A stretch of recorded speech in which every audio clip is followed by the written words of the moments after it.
بالنسبه للناس اللي كيكميو الكيف ما تبقاش تقول ليه راه غادي تخرج على صدرك، سورتو المسنين راه غادي تمرض، راه غادي طيح، راه غادي يفعل، راه يجيك الكونسير.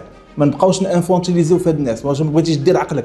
خصنا نتعاملوا معاهم على اسس علميه، خصنا نفهموا علاش هما تيكميو داك الكيف. تيكميو حيت بالنسبه لهم كان كينعس، كيكميو بالنسبه لهم كان كيحيد الالم، كيكميو حيت بالنسبه لهم كان كيزين لهم الجلسه ديالهم. هذه واحد التقاليد اللي بقات عندهم، ولكن مالوريزمون العلوم بينت بانه هاد الامور هذه تضر بالصحه، لا من ناحيه الدماغ والجهاز العصبي، الانسان يقدر يولي عرضه لمشاكل ديال الذاكره، لا على مستوى التوازن تقدر تسبب ليه السقوط والكسور، لا على مستوى عضله القلب والشرايين تقدر تسبب ليه ضغط الدم وامراض القلب، لا على مستوى التنفس تقدر الله يستر توصل له حتى للسرطان ديال الرئه او لا على الاقل شيء ضيق التنفس. بالاضافه انه الانسان المسن تيولي يعاني من امراض مزمنه، هذه الامراض المزمنه بحال الضغط، السكري، الكوليسترول، كتعيي العروق وكياخذ عليها مجموعه ديال الادويه. هذه الادويه كتبدا دير لنا تفاعلات مع الكيف، الحاجه اللي كتزيد تفاقم من الصحه ديال المسن. لهذا خصنا نفهموه بانه خصو يدير واحد المجهود، خصو يفهم انه كاين مضاعفات، ما خصناش نبقاو